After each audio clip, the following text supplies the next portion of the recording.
যদি এর চেয়ে বড় ত্যাগ এবং কোরবানির প্রয়োজন হয়, হাসি মুখে আমরা সেই ত্যাগ করতে প্রস্তুত রয়েছি। জীবন দিতে হলে জীবন দিতে প্রস্তুত রয়েছি। সন্তানদেরকে যদি এতিম করতে হয় সেজন্য আমরা প্রস্তুত রয়েছি। স্ত্রীদেরকে যদি বিধবা করতে হয় সেজন্য আমরা প্রস্তুত রয়েছি। মায়ের বুক যদি আমাদের খালি করতে হয়, আমাদের মায়েরা বুক খালি করে চোখের অশ্রুতে তাদের কলিজার টুকরা সন্তানদেরকে মাটির নিচে খোদার হাতে সুপর্দ করবে। কিন্তু ইসলামের জন্য, ইসলামের বিপক্ষ কোন শত্রুর সাথে এক মুহূর্তের জন্য আপোষ করতে প্রস্তুত নয়।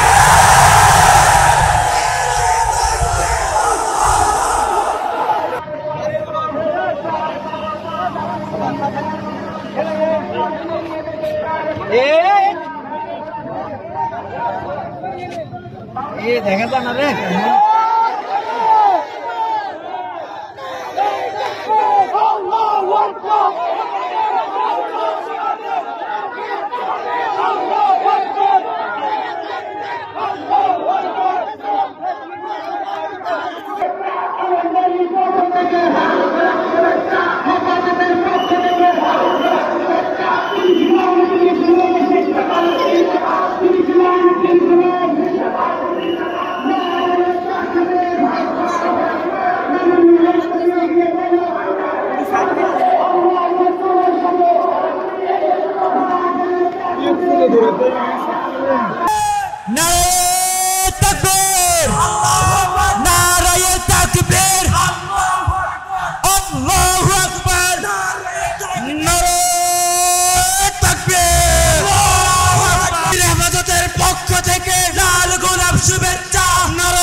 আমাদের সকল কারাবন্দীদের পক্ষ থেকে আমি সে কথা উচ্চারণ করতে চাই, ইনশাআল্লাহ আল্লাহর জমিনে আল্লাহর দ্বীনের ঝান্ডা সমুন্নত রাখতে, আল্লাহর পয়গম্বরের ইজ্জতের হেফাজত করতে, এদেশের নাস্তিক্যবাদকে রুখতে, এদেশে ইসলামকে উপড়ে ফেলার সকল ষড়যন্ত্রকে রুখার জন্য যদি এর চেয়ে বড় ত্যাগ এবং কোরবানির প্রয়োজন হয়, হাসি মুখে আমরা সেই ত্যাগ করতে প্রস্তুত রয়েছি।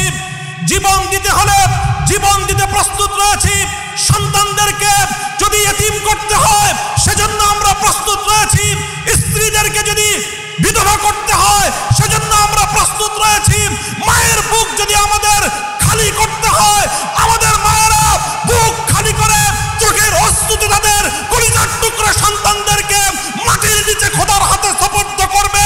কিন্তু ইসলামের জন্য, ইসলামের বিপক্ষ কোন শত্রুর সাথে এক মুহূর্তের জন্য আপোষ করতে প্রস্তুত নয়।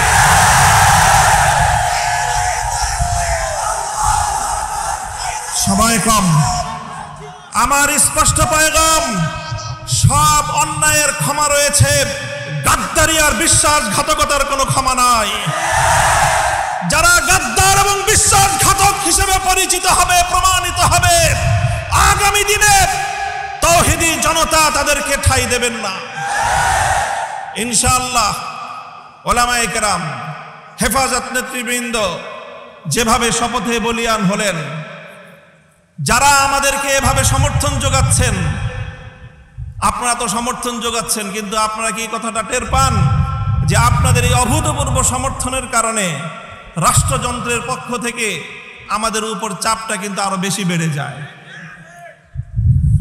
এই যে আজকে আমাদের উপরে এই অকথ্য নির্যাতন, এই যে লাঞ্ছনা, এই যে গঞ্জনা আমাদের উপর, কারণ এদেশের মানুষ আমাদেরকে ভালোবাসে, কারণ আমরা যেখানে যাই মানুষ আমাদের প্রতি আবেগ এবং উচ্ছ্বাস প্রকাশ করে।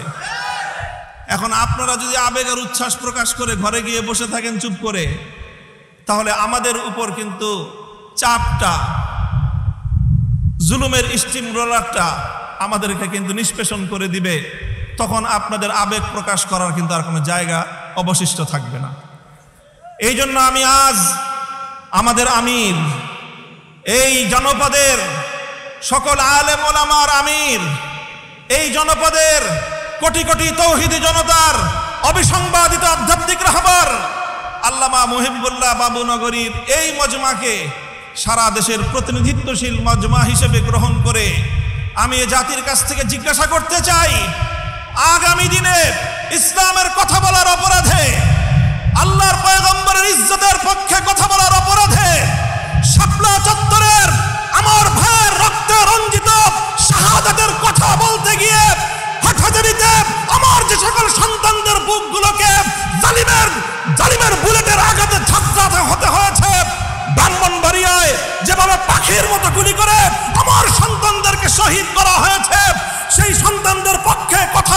গিয়ে আমাদের কণ্ঠ যদি আবার চেপে ধরবার চেষ্টা করা হয়, তাহলে আপনারা রাজপথে তার মোকাবেলা করবার জন্য প্রস্তুত থাকবেন কিনা?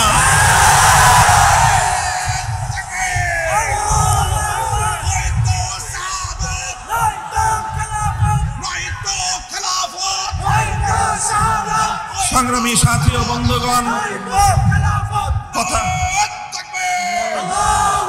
কথা দীর্ঘায়িত করার অবকাশ নেই।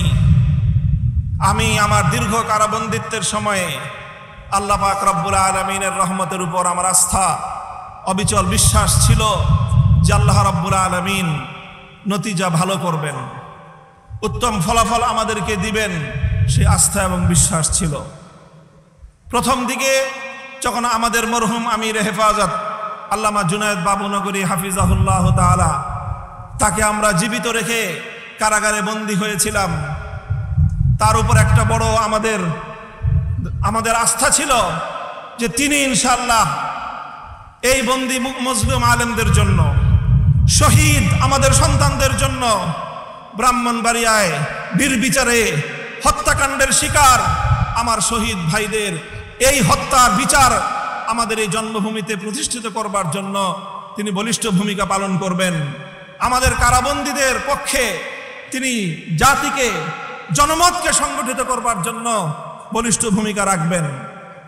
কিন্তু আল্লাহ রাব্বুল আলামিনের ফয়সালা ছিল ভিন্ন কিছু। আমরা কারাবন্দী হওয়ার কিছুদিনের মধ্যেই সেই মর্মান্তিক শোক সংবাদটিও আমাদেরকে সহ্য করতে হয়েছে। আল্লামা জুনায়েদ বাবুনগরী রাহিমাহুল্লাহ তাআলা শাহাদাত বরণ করেছেন। আল্লামা জুনায়েদ বাবুনগরী শাহাদাত বরণ করেছেন। এরপরে অধীর উৎকণ্ঠা নিয়ে অপেক্ষার প্রহর গুনছিলাম যে আমাদের আস্থার এই মঞ্চে কে বসবেন। যখন জানতে পারলাম ওলি ইবনে ওলি, এ জাতির শ্রেষ্ঠ সন্তান, আস্থার মূর্ত প্রতীক আল্লামা শাহ মুহিবুল্লাহ বাবুনগরী হাফিজাহুল্লাহ তাআলা, ইমারাতের এই ঝান্ডা তিনি নিজ হাতে তুলে নিয়েছেন। সিজদায় শুকর আদায় করেছি, আস্থায় বুক বেঁধেছি যে ইনশাআল্লাহ একদিকে তিনি আরশের মালিকের সঙ্গে রাতের বেলায় চোখের অশ্রু ছেড়ে তিনি এই সংকট উত্তরণের জন্য আল্লাহ পাক রব্বুল আলামিনের সাহায্যকে জমিনে টেনে আনবার জন্য চেষ্টা করবেন। অপরদিকে তিনি জীবন দিবেন, কিন্তু কোন জালিমের রক্তচক্ষুকে পরোয়া করবেন না, কোন জালিমের সামনে তিনি মাথা নোয়াবেন না। এই আস্থা ছিল এবং আলহামদুলিল্লাহ আলহামদুলিল্লাহ আমার উপলব্ধি হলো এই, যতটুকু আস্থা শুরুর সূচনাতে ছিল আজ পর্যন্ত আমরা আমাদের আমির হেফাজতের থেকে তার আচার আচরণ, তার ভূমিকা আমাদের আস্থার চেয়ে বহুগুণ বেশি পেয়েছে। আমাদের আমির আল্লাহর পক্ষ থেকে আমাদের জন্য অনেক বড় নিয়ামত। ইনশাআল্লাহ আমির হেফাজতের হাতকে যদি আমরা এভাবে শক্তিশালী রাখতে পারি, এদেশে আমাদেরকে জুলুম করতে পারবে, আমাদেরকে গুলি করে হত্যা করতে পারবে, কারাগারগুলোকে আমাদেরকে দিয়ে ভরপুর করতে পারবে। বাংলাদেশে কারাগারের সর্বমোট আসন হলো ৭০,০০০। কয় হাজার? আমরা শাপলা চত্বরে গিয়েছিলাম, কমপক্ষে হলো ২০ থেকে ২৫ লক্ষ। ৭০,০০০ হেফাজতের কর্মীরা কারাবন্দী হবে, কিন্তু জালেমের সামনে মাথা নোয়াবে না। এই দেশের ১ ইঞ্চি মাটি নাস্তিক্যবাদ এবং ইসলাম বিদ্বেষের জন্য কারো হাতে ইজারা দেবে না ইনশাআল্লাহ। আল্লাহ পাক আমাদের সকলকে তৌফিক দান করুন, কবুল করুন। আমাদের আমির হেফাজত সহ আকাবিরিনদেরকে আল্লাহ পাক দীর্ঘ নেক হায়াত দান করুন। ওয়া আখিরু দাওয়ানা আলহামদুলিল্লাহি রাব্বিল আলামিন। আসসালামু আলাইকুম ওয়া রাহমাতুল্লাহ।